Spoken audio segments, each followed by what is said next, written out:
But for sports fans, and lifelong sports fans, you did have an individual, in the early and mid 90s, that was able to put the fear of God, into folks, and who to this day, his name rings out. Obviously, I'm talking about Mr. Jimmy Johnson. And I'm a basketball person. I'm not a football person.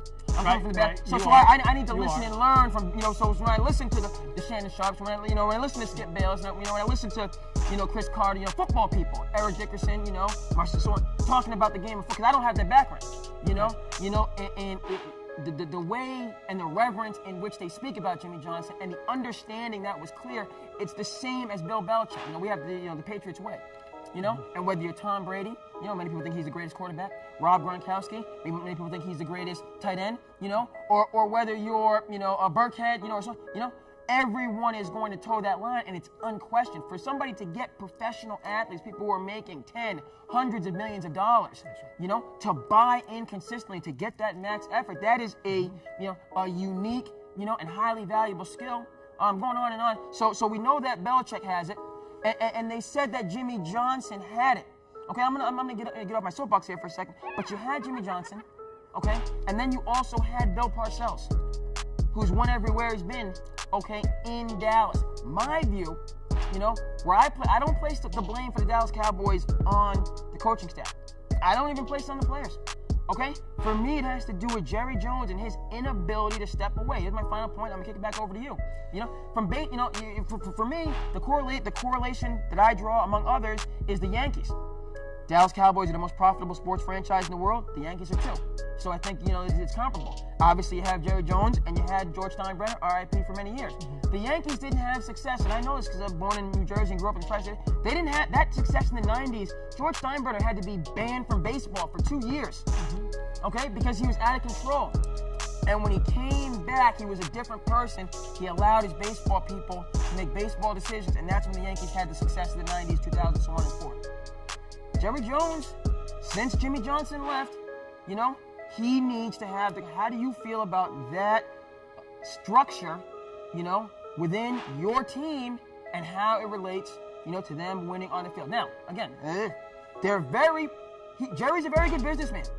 He bought the Cowboys for just over $100 million. That's right. They're valued at well over $5 billion and going up. So he knows his business. But in terms of what you have to deal with, you're a fan. You're paying the money. You're traveling the miles. They had a game in New Orleans. You were in the building. They had a game in Philadelphia. You were in the building. They had a game in Dallas. You were in the building. 8-8, missing the. Jerry's here's it, Andre. Jerry's going to do things the way he wants to. He's the one that's going out buying the groceries. It's his money. He's going out and buying the groceries, and he's cooking it, coming back to the stadium, he's cooking it up any way he wants to.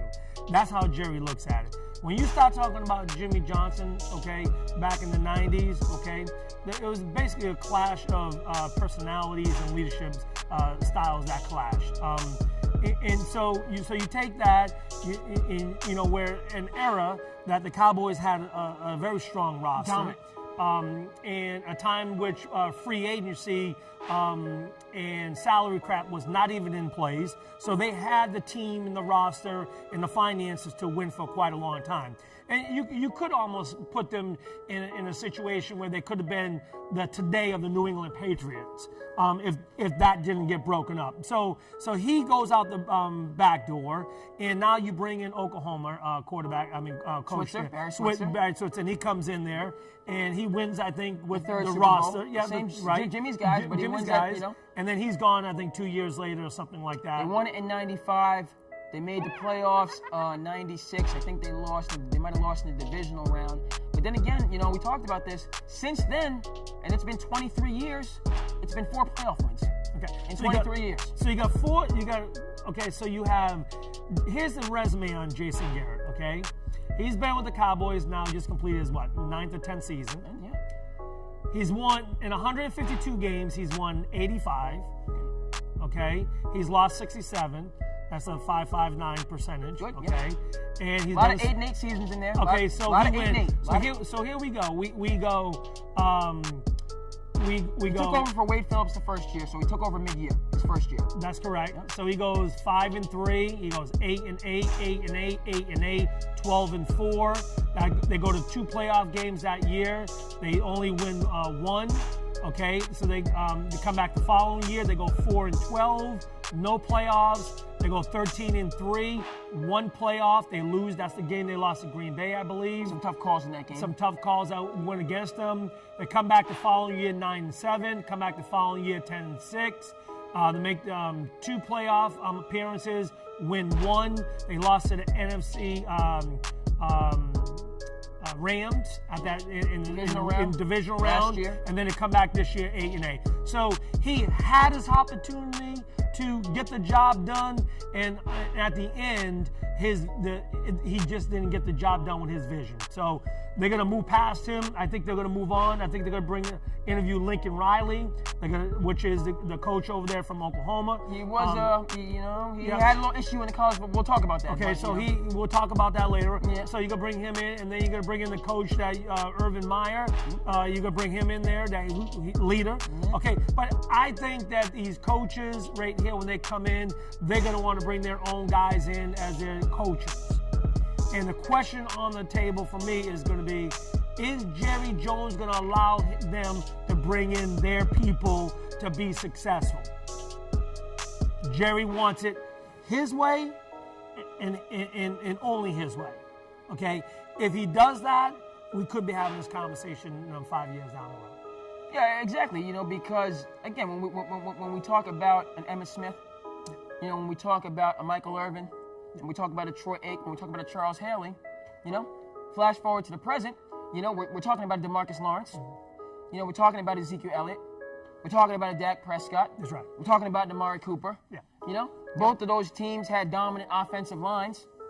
And so when Jerry was buying the groceries but handing them over to a 5-star chef and Jimmy Johnson, you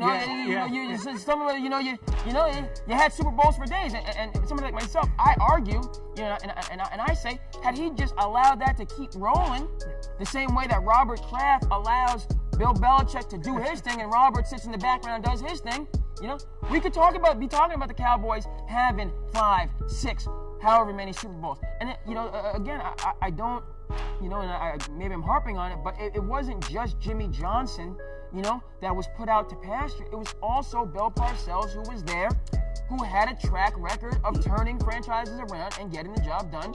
That was also put out to pasture before, and Wade Phillips, another one of these people that's a great guy.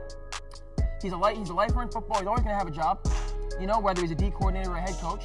He did a great job with the Rams last year, and then making the Super Bowl. He knows he's a good leader. He knows his business. Yeah, but everyone about, you hear about Wade Phillips, he's just a go along, get along type of a guy. He's a nice guy. You would like him, but he doesn't bring people to that extra level, to that 5th gear. He would much rather, kind of be an assistant coach or a coordinator, than to be in the big chair. And this is, it's with Jerry Jones and with Dallas, big city, Texas, football in Texas. We talked about this. They built $70 million stadiums in Texas for high school football. University of Texas, most profitable program, because of their football in the nation. And then you had the Dallas Cowboys to cap this all off. Football's pretty important in Texas. It is. It's pretty important, And Jerry's sitting, on the Iron Throne, basically, of all of this fandom and interest and support, and he has all the pieces in place, but for some reason Jerry won't get out of the way.